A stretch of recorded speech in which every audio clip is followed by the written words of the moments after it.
트럼프 미국 대통령은 대체 왜 이럴까?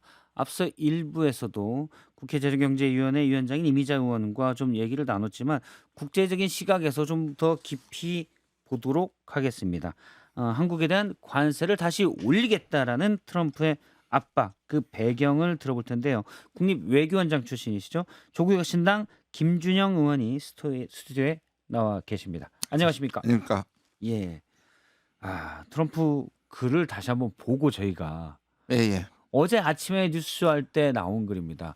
쭉쭉쭉 있고 지금 유튜브로 보시는 분들은 볼 수가 있는데 영어로는 맨 끝에 이렇게 돼 있습니다. 저희가 노란 형광펜으로 했는데 왜 한국의 입법부는 이를 승인하지 않고 있는가 이렇게 돼 있고요. 예. 그래서 다시 관세를 올리겠다라고 되어 예. 있습니다. 입법부가 승인하지 않고 있다. 예. 우리가 이재명 대통령과 트럼프가 예. 위대한 딜을 했는데 왜 승인하지 않냐? 또 갑자기 이게 지금 승인이 꼭 필요한 것도 아니잖아요. 지금은. 그럼요. 만약 저게 합의 위반이면 우리가 합의 위반을 한 게 아니라 트럼프가 합의 그래요? 위반한 겁니다. 예. 왜냐하면 서로 이거는 MOU로 했던 거고 음. 뭐 이거를 그냥 제출만 하면 내려주기로 했던 거지. 예. 그거를 통과해야지 한다는 게 아니었기 때문에 사실 음. 트럼프가 지금 규정 위반하고 저렇게 하는 거고요. 음. 뭐 트럼프가 트럼프 한 거죠. 그러니까 뭔가 짜증이 난 거 조급한 것 같아요. 예. 여러 가지 이유인데 뭐 짐작가는 건 있지만 그리고 어제 제가 이거 오늘 아침에 또 한 발 물러섰지 않습니까? 예. 저는 어제도 뭐라 그랬냐면 저 며칠 안 갈 수도 있다. 트럼프가 기본적으로 지금까지 관세를 가지고 나라들과 하면서 물러난 것. 그래서 미국엔 타코라고 하는데요. 예. 트럼프 always chicken out 치킨 그래가지고 아웃. 겁먹고 물러선다는데 28번 했습니다. 지금까지 뒤집은 게. 그게 겁먹고 물러났다라고 이제 해석이 되고 트럼프의 네. 스타일이라고 하지만 어떻게 보면 일단 협박해놓고 물러난다. 근데 그 협박 중에 덴마크도 최근에 채권 팔면서 저항해가지고 트럼프가 다시 타코했거든요. 예. 한국은 지금 예를 들어 저는 정부나 입법부가 하는 척만 해도 되는데 혹시라도 저렇게 사실 월권이잖아요. 그렇죠. 우리 입법부를 지금 얘기하는데 그런데 보통은 6개월 걸리거든요. 지금 예. 일본도 유럽도 우리와 비슷한 상황입니다. 아예 유럽은 이거 최소한 6개월 걸린다고 미국한테 얘기까지 했어요. 예. 그러니까 이거를 우리만 만약에 호들갑 떨면서 서둘러 가지고 입법을 해주면 예. 미국은 지금 대법원 판결이 다음 달에 사실 이번 달에 나야 되는데 다음 달에 해가지고 나와 버리면 우리만 비준하고 대법원 판결이 그렇게 되면 우리만 법에 묶이게 되는 아주 이상한 상황이 되거든요.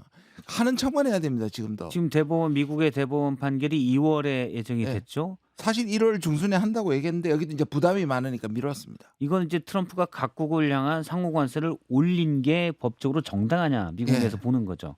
뭐 어떤 품목을 하거나 예. 수입에 대해서 제한을 할 수는 있지만 관세를 이렇게 전체적으로 할 수 있는 권한이 대통령한테는 없습니다. 그걸 IEPA라 그래서 이제 예. 비상시 입법인데 비상시 경제권인데 이거는 위헌이다. 지금 된 상태고 지금 대법원까지 올라갔고 원래는 1월에 나와야 하는 겁니다. 근데 만약에 그게 위헌 결정이 나버리면 미국 대법원에서 네. 트럼프의 각 관세 인상이 불법적이다라고 나버리고 네. 우리는 법이 통과되면 우리는 주겠다는 거고 투자를. 제 말씀이. 미국은 우리가 받을 수 있는 권한이 없는데라고 되는 건가요? 그렇죠. 물론 뭐 트럼프는 어떻게든 받겠지만. 받겠고요. 근데 이게 문제가 되는 게 뭐냐면 예. 지금까지 미국의 기업들이 이걸 다 흡수했어요. 왜냐하면 미국의 수입업자들이 예. 관세가 하니까 수입 물가가 올라가는 거잖아요. 예. 그러면 가격 경쟁이 적어지는 거잖아요. 그걸 모두 흡수해서 이 관세의 90%를 미국 기업들이 흡수하고 있어요. 예. 만약 그 위헌 결정이 나면 그 위헌 결정 때문에 이게 잘못됐기 때문에 모든 기업들이 지금 소송 중이거든요. 그게 다 영향을 받습니다. 예. 다른 나라와도 문제지만 미국 트럼프 정부하고 미국에 있는 기업들하고. 그러니까 트럼프는 역설적으로 우리가 보면 조급해진 거죠. 이게 나와버리면 혹시라도 자기 뜻에 대해서 다르게 나오면 예. 지금 하나도 손에 쥔 투자. 트럼프는 투자거든요. 예. 이 투자가 진행되지 않는 것에 대해서 엄청나게 사실 일단 관세로 압박을 한 다음에 네. 투자를 대규모로 하면 뭐 3,500억 달러, 5,500억 달러 대규모는 네. 깎아줄게라는 건데 관세가 어떻게 될지 모르니까 네. 일단 빨리 니네 투자하겠다는 거 맞습니다. 약속하고 법안 통과시켜. 네. 이거가 일단 있다라는 그렇죠. 건가요? 트럼프가 굉장히 조급한 겁니다 지금. 근데 음. 여기 우리가 저는 트럼프를 설득시키고 우리 잘하고 있다, 의도적으로 지연하지 않고 있다, 차분하게 대응하면 음. 뭐 제가 보기에는 이건 또 타코할 것 같습니다. 그러니까 그렇다고 모른 척할 수도 없고. 모른 척할 수는 없죠. 워낙 또 달려야 강대국이니까요. 되고 예. 트럼프 자체가 거의 뭐 어린애들 투정 부르듯이 억지를 부리니까요. 지금.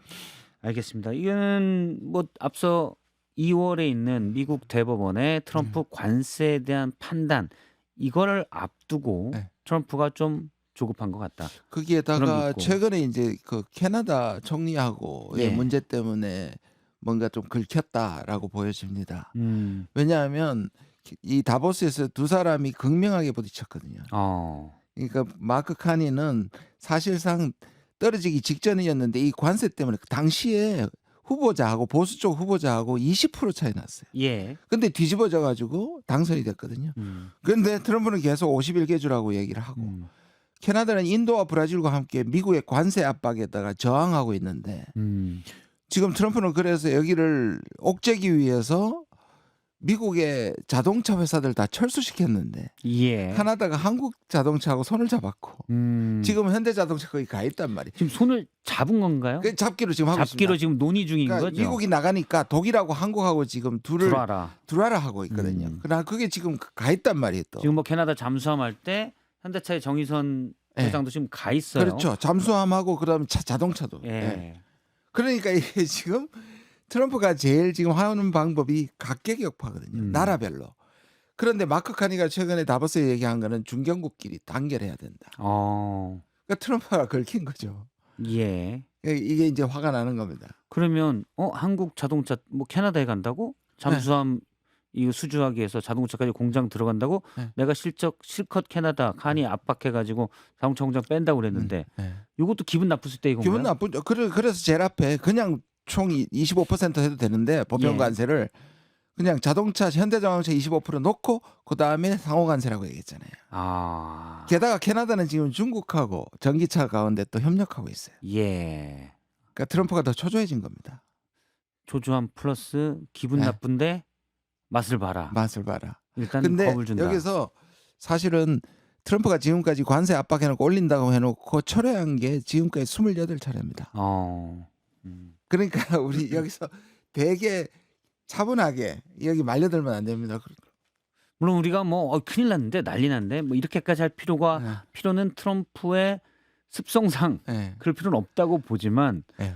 또 이제 트럼프가 예를 들어 그린란드 같은 경우도 네. 우리가 뭐 침략하겠다, 군사적 방법을 동원하겠다, 최대한 압박한 뒤에 얻어낼 걸 좀 많이 얻어갔다. 군사기지 이용이랄지 그런 분석들도 있습니다. 그래서 우리도 압박한다면 뭔가를 또 뺏어가지 않겠냐. 그렇겠죠. 그러니까 소위 말하는 충격과 공포를 준 다음에 봐주는 척하고 협상을 이끌어내는 게 이제 트럼프의 전략인데 예. 저는 어제 우리 주식시장이 너무 똑똑한 것 같아요. 아침에 살짝 현대자동차 흔들렸다가 오히려 올라갔잖아요. 아는 겁니다. 트럼프의 그 충격과 공포도 계속 쓰면 예. 이거 불이야라고 얘기하는 거와 똑같이 효과가 적어지는 거죠. 물론 뭐 양치기 소년일 수도 있는데 네. 늑대가 또 진짜로 올 수가 있기 때문에 예, 뭐 조심을 해야 늦추진 않아야 되겠죠. 그렇죠. 예. 다른 부분도 있습니다. 예를 들어서 벤스 미국 부통령이 김민석 총리를 만났을 때, 김민석 총리의 방미 기간 중에 만났을 때도 쿠팡 문제도 언급을 하고 또 통일교에 대한 수사 이런 걸 언급을 했다고 그러더라고요. 통일교. 네. 네. 트럼프가 직접 그 얘기를 하진 않았지만 이것도 혹시 반영이 됐을까요? 저는 일단 우리가 쿠팡을 너무 띄워주거나 또 실제로 로비를 받았던 사람들이 그다음에 다음에 넷플릭스나 이 망 사용 때문에 미리 우리한테 엄포를 놓는 측면이 있고요. 예. 근데 트럼프의 아젠다에는 이런 개인 기업이 전혀 들어있지 않습니다. 트럼프 스타일에는 러트닉이나 벤스는 계속 압박을 받아서 이거를 같이 지금 입법부가 어제 입법부를 콕 집었잖아요. 예. 입법부가 내가 대통령하고 이재명 대통령 한 걸 계속 딴지를 걸고 있다에 살짝 얹은 것 같습니다. 그런데 트럼프는 아까 말한 투자고요. 예. 사실 쿠팡이라는 것이 저는 현대판 동양 척식 회사라고 생각하는데요. 별로 그게 보십시오. 테크 기업이라고 하지만 인프라는 테크인데 실제는 우리 노동자들의 고용 음. 그죠? 배달 라이더 매달 그렇게 예. 하는 거고 게다가 물류센터 90% 일하는 이상이 한국에서 수입을 얻기 때문에 음. 미국에 고용을 창출하지 않고 있습니다. 음. 그러니까 이건 트럼프한테는 사실상 별로 아젠다가 아닌데 예. 이걸 로비를 받은 미국의 일부 국회의원과 벤스 이런 사람들이 얘기를 하고 그거를 한국에서 자꾸 언론이 띄워버리면 그러면 쿠팡한테 보호망이 되는 거예요. 보호막이 된다. 예를 들어 트럼프가 말씀하신 대로 쿠팡은 뭐 미국 고용에 큰 효과를 미치는 건 없기 거의 때문에 없습니다. 네. 물론 미국 투자가들 주식이 네. 미국 상장에 돼 있기 때문에 미국 투자가들에게는 관심사겠죠. 그런데 일단 쿠팡을 가지고 한국이 조금 걱정하네. 그러면 이걸 이용해서 내가 뭐라고 해야지. 그렇죠. 그럴 수 그럴 있죠. 가능성은 있을 그렇죠. 수 있겠- 제가 어. 보기에는 러터닉이 옆에서 러터닉이 예. 그 숟가락을 얹은 것 같은데 우리가 이 부분에 대해서도 그렇게 키울 필요가 없고요. 음. 저는 김민석 총리가 가서 충분히 설명했을 것 같은데 음. 미국도 페이스북이 거의 망할 뻔했지 않았습니까? 예. 페이스북이 똑같이 저 개인정보 유출해서 2018년에 물어준 돈이 7조 4천억 정도 됩니다. 예. 미국 기업이 보안 유출했을 때 그렇게 하는데 왜 우리는 못하는 거예요? 그렇죠. 예. 그럼 미국 여기가 치외복권 지역도 그게- 아니고 그러니까 보면 우리 쿠팡이 치외복권 기업도 아니고. 그렇죠. 트럼프는 우리 지금 입법권을 건드리고 있고 거기에다가 사법권까지 건드리고 있는 거예요. 예. 이거는 약간 대미 투자에 대한 압박 수단으로 예. 쓰이는 것 같다. 그렇습니다. 일단 정통망법 개정안이랄지 이런 건 미국 기업에 불리하게 되고 있다라고 하는 건데 이건 사실 우리나라 기업도 똑같이 적용되는 거잖아요. 맞습니다. 디지털 서비스법이. 맞습니다. 근데 이제 메타랄지 또는 구글이랄지 왜 우리를 차별적으로 해? 네. 이 주장은 어떻게 보십니까? 아니 그건 유럽도 마찬가지예요. 트럼프나 지금 유럽 시장도 그런 거에 대해서 압박을 하고 있는 거에 대해서. 예. 그러니까 지금 제가 제일 가장 안타까운 트럼프가 보다가 지금 일본도 입법이 늦어지고 있고 유럽도 늦어지고 있는데 제일 저항하지 못할 나라를 찍어서 한국을 찍은 것 같아서 훨씬 더 저는 기분이 나쁘거든요. 한국 우리한테 못 대든다라는 워낙 거잖아요. 가까운 동맹이니까. 근데 역설적으로 생각하면 우리가 미국한테 가장 좋은 무기를 갖고 있어요. 반도체라든지 제조업이라든지 조선이라든지. 실제로 트럼프가 지금 하려고 하고 있는 재산업화라든지 미국의 제조업 부활에 중국을 쫓아내버렸기 때문에 한국 외에는 그걸 해줄 국가가 없어요. 사실 그 역설적인 게 일어났던 게 바로 조지아주 공장이잖아요. 예. 그러니까 우리가 가진 무기가 많은데 우리는 뭔가 미국한테 제가 과거에 국립외교원에 있을 때도 이 말을 썼었는데 그냥 가스라이팅 당하고 있는 측면이 있는 거예요. 그게 참 딜레마인 것 같아요. 그렇다고 아니 지금 나를 호구로 봐라고 하자니 예. 트럼프가 또 화가 나면 그래 그럼 관세 50% 네. 이럴 줄 모르니까 네. 비는 좀 맞춰주면서 또 우리가 실리는 챙겨야 되고 리스크 관리도 해야 되고 되게 힘들 것 같아요. 맞습니다. 근데 지금까지 보시면 세 가지 유형의 대응이 나와요. 트럼프의 관세에 대해서. 예, 완전히 바짝 엎드리는 것이 유럽이나 일본이고요. 예, 영국 같은 완전히 경우도 그렇고. 되던 나라는 영국, 그다음 완전히 되던 나라는 인도, 브라질, 그다음에 캐나다입니다. 한국은 약 제3의 모델을 보여주고 있는 거예요. 예, 실제로 뭔가 미국한테 대들지 않으면서도 우리의 실리를 챙기는 그래서 덜 뺏기는 전략 이걸 지금까지는 잘 하고 있다고 생각합니다. 예. 그러면 이번 트럼프의 관세 압박도 그런 식으로 관리해가면서 할 수밖에 없다. 저는 그렇게 되고 뭐 그렇게 되기도 어렵겠지만요. 법사위도 통과해야 되고 상임위도 통과해야 되는데 적어도 저는 대법원 판결이 날 때까지는 우리 법도 통과시키면 안 된다고 생각합니다. 원래 주변에 힘세고 성격 나쁜 분이 있으면 네. 관리하기 쉽지 않은 거는 네, 뭐 일반 사회생활에서도 예, 맞습니다. 마찬가지. 힘이 없으면 사실은 네 그러세요 하고 냅두면 되는데. 그러니까 대통령이 미국하고만 만나고 오면 뭐라 그럽니까?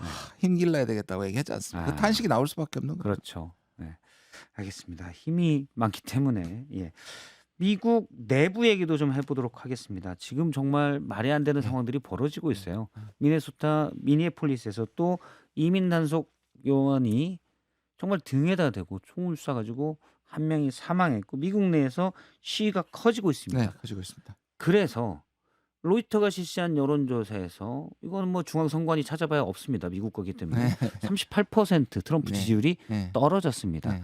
트럼프는 이 낮은 지지율을 어떻게 대응할 걸로 보십니까? 트럼프가 낮을 때는 30대 후반, 조금 올라갈 때 40대 초반 이렇게 나옵니다. 38에서 42 정도 사이에 왔다 갔다 하는데요. 예. 기본적으로 어떻게 생각하면 저렇게 하는데 꽤 나온다는 생각을 할 수도 아, 있습니다. 그래요. 예. 사실 트럼프가 50%를 넘긴 거는 1기 포함해서 거의 없습니다. 그런 음. 조사들은.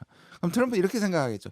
지금 이번에는 사실 계속 선동을 하다가 조금 물러서는, 그러니까 미네아폴리스 두 번째 사건 이후에는 조금 물러서고 책임자도 처벌한다 그러고 예. 약간 한 발 물러서는데요. 역설적으로 이게 더 떨어지면 음. 트럼프는 중간 선거를 오히려 안 하고 싶어 할 것이고, 예. 오히려 미네아폴리스 이 반란법을 적용해서 자극해서 군대가 들어가게 하는 일종의 윤석열 방식이죠. 그거를 할 가능성도 있다고 미국 내부에서는 계속 주의하고 있습니다. 그럴 가능성도 배제할 수 없다. 없습니다. 어. 스티븐 밀러가 이 두 번째 사건, 그러니까 등에 돈 그 우리 간호사 예. 프레티 사건 있고 난 다음에 뭐라고 그러겠냐면요. 이 사람이 사실 어떤 의미에서 거의 나치의 괴벌스에 해당하는 사람인데요.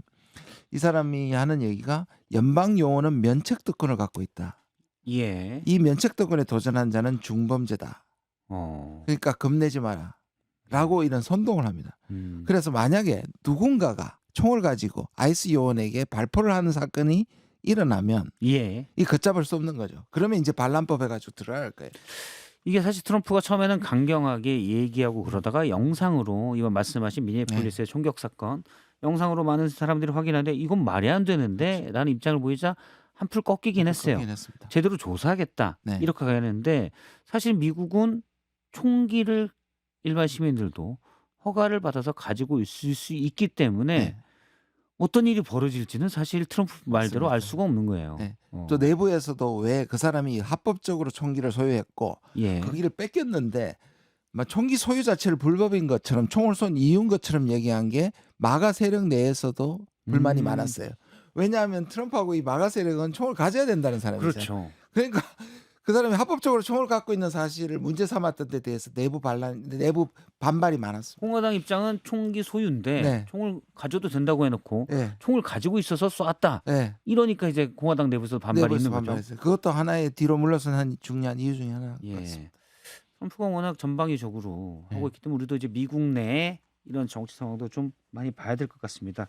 외교안보 부분에선 이것도 좀 중요한 것 같습니다. 얼마 전에 미국이 새 국가 방위 전략 네. NDS를 네. 발표했습니다. 앞으로 국방을 어떻게 가져갈 거다 이건데 북한이 좀 후순위로 갔어요. 예, 다른 정부보다는 조금 늦는데 보통 이제 NSS가 지난 11월에 있었고요. 예. 거기에 나오면 이제 국방 전략이 나오고 그다음에 NPR이라고 핵 전략이 나옵니다. 이게 아. 세 개가 차례대로 나옵니다. 예. 이제 아마 잠시만요. NSS. 그다음에 DNS요. DNS. 디펜스. 그다음에 이제 NPR에서 Nuclear Posture Review라 그래서 아. 핵태세 검토 보고서가 곧 나올 겁니다. 핵으로. 예. 근데 그게 이제 중요하게 앞으로 봐야 되는 게 뭐냐면 북한에 대해서 선제 공격, 그러니까 미국이 선제 공격하지 않겠는데 거기에서 빠지는 나라가 이란하고 북한인데 예. 과연 이게 들어갈까 안 들어갈까 굉장히 관심인데요. 이번엔 NDS는 NSS 말한 것처럼 본토 방어에 집중하겠다. 다른 지역은 동맹국이 해라. 예. 그리고 북한은 오히려 밑에 내린 게 북한을 사실 제일 위에 올려놓으면 북한의 비핵화에 대한 부담이 생기기 때문에 NSS는 아예 북한을 언급조차 안 했고 그 전에 NSS에 북한을 17번 언급했거든요. 예. 그러니까 거기서 빠졌고 북한 NDS 핵이 위협적이다. 예. 뭐 ICBM이 위협적이다. 이런 게 이런 있었는데 거는 있는데 이번 아예 빼버렸고. 빼버렸고 후순위로 돌렸던 건 아마 북한과의 협상이나 대화를 염두에 둔 것 같습니다. 근데 이제 우리가 주의해야 되는 부분은 뭐냐면 여기 이렇게 오래 걸렸던 이유 중에 하나가 예. 한쪽에서는 우리한테 책임져라 하면서 그러면 우리한테 전자권 전환이나 우리한테 자율권을 줘야 되는데 예. 또 다른 쪽에서는 한국하고 일본이 중국 맡아라. 이 두 가지 다거든요. 그럼 우리가 최악의 경우에는 예. 돈은 우리가 쓰고 중국과 적대 관계가 되는 미국의 천병이 될 수 있죠. 그럼 이걸 잘해서 우리는 오케이 우리가 비용을 할게 대신에 우리가 전자권을 가지고 한반도를 예. 우리가 지키고 미국이 돕는 방식으로. 왜냐하면 미국이 돈은 안 내겠지만 변수는 되겠다고 했거든요. 그 말은 미국이 여기에서 우선권은 하겠다, 주도권을 하겠다는 거예요. 돈은 안 되겠지만 변수는 되겠다. 이건 네. 다 좀 구체적으로 설명을 해주신다면. 그럼 뭐냐면 여기에서 예를 들어서 기본적인 변화에 대해서는 미국이 하겠다는 것이고, 예. 그다음에 좋게 해석하면 미국이 해구사는 주겠다는 것이고, 그러나 이 재래식을 중심으로 한반도 전체를 방어는 특히 대북 억지는 한국 해라. 그럼 우리 뭐냐? 그럼 미군은 뭔데? 물을 수 있잖아요. 예, 그렇죠. 그러면 미국이 우리한테 맡기면 음. 우리가 미국한테 주는 것도 예를 들어서 우리 비용으로 쳐야 하는 거고 예. 그다음에 그것이 우리 주도로 가려면 전자권도 와야 되는 거고 그렇게 되는데 미국이 주도권을 가진다는 말 속에 뭐냐면 필요하면 한국군을 대중 어. 견제로 사용하겠다는 거거든요. 그런 건 사실 그럼 우리가 그렇죠. 둘 다 이럴 수는 없는 거예요. 예. 그 부분을 잘 어쨌든 지금 헤쳐나가야 합니다. 전자권 전환은 네. 회복이라는 표현도 씁니다만 네. 전자권 회복은 지금 과정이 진행 중인 것이고 네. 이재명 대통령이 임기 내에 네. 완료하겠다고 한 바가 있습니다. 근데 이번에 네. 미국은 이제 대북 억지력은 재래식 무기에 있어서 핵은 네. 우리가 좀 도와주겠지만 네. 핵 우산을 제공하겠지만 대북 억지는 한국군이 알아서 해. 너희들이 무기도 사고 알아서 해. 그러면 주한미군은 이제 뭘 할 건지. 원래 근데 이제 대북 억지력으로 있는 거잖아요. 그럼 네. 우린 중국만 신경 쓸게. 그럼 우리가 꼭 그 비용을 다 대야 되는 건지. 물론 뭐 그렇게만 꼭 볼 수는 없지만. 네. 예. 맞습니다. 기지도 마찬가지고요. 그러니까 우리는 굉장히 중요한 미국이 또 다른 말로 뭐라 하면 이게 한국군의 현대화라고 얘기하거든요. 예. 근데 실제로 이거는 조선일보에서도 얼마 전에 제기를 했는데요. 한국에 나와 있는 미군은 육군 중심입니다. 오히려 한국한테 인계철선이라고 하잖아요. 예. 우리 미군이 있으니까 한국을 이 전쟁이 났을 때 안 돕겠느냐는 의미가 더 크고 북한도 못 실제 들어오고. 전력은 매우 미군의 여러 기동 아. 타격 때보다는 사실상 낙후되어 있고요. 예. 일본에 주둔하고 있는 해공군 중심보다 훨씬 낙후되어 있습니다. 아. 사실 이 체질 개선도 해야 되는 거예요. 예. 근데 저는 이제 걱정하는 게 이게 전부 다 중국을 향하게 해서 우리를 변화시켜서 미국으로서는 당연히 원하겠죠. 자기 돈 안 들이고 한국 일본을 미국을 상대하고 중국 견제용으로 쓴다면 미국으로서는 극히 자연스럽는데 예. 이걸 우리가 다 받아들이면 안 되는 거예요. 그렇죠. 아, 점점 한 10년 전과 지금이 세계가 너무 달라진 것 너무 같아요. 달라졌고요. 너무 복잡하고 어렵고 정신 바짝 차리고 있어야 된다는 생각이 듭니다. 맞습니다. 오늘 말씀 여기까지 듣겠습니다. 조국혁신당의 김준영 의원이었습니다. 고맙습니다. 네, 고맙습니다.